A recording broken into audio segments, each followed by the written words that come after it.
Yeah, awesome. And Em, we talked at the start a bit about music as medicine and how that's kind of not been proven.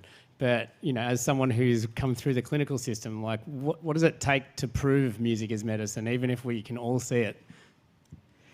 Yeah, look, when I say not proven, I think that there's a heap of studies out there, right? And there is an entire industry around it. Like music therapy has been around forever, and anyone who's engaged with it knows the true power of it.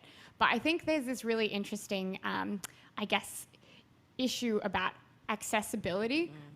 Is probably the key one. So it's like, understanding is the first. I guess there needs to be an education basis from both sides, from the professionals and the patients. If people don't know about it, if people kind of think it's woo-woo or like don't have hard evidence and have it presented to them in the right way, it's automatically going to be rejected. And unfortunately in medicine, you do need that first basis.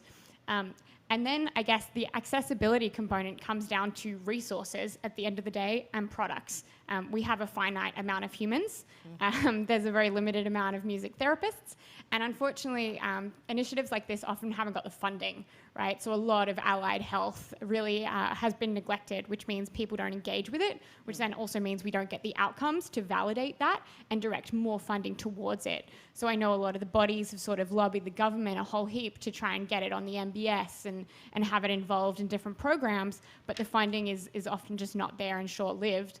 But then the other interesting component, right, is technology and creating like other ways of accessing these things and experiences. So I think that presents a really awesome opportunity. If you can remove the cost of music therapists and or scalability issue, we can all access it more.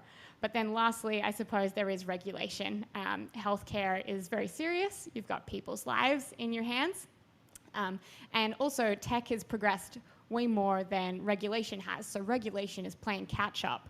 And so we kind of need to, figure out what structures we want to use to then regulate a lot of these digital products, not just music, but other things in the preventative health space like hypnosis and diet interventions and things, and figure out how we sort of want to approach it there to sort of get more of these initiatives in the community and funded.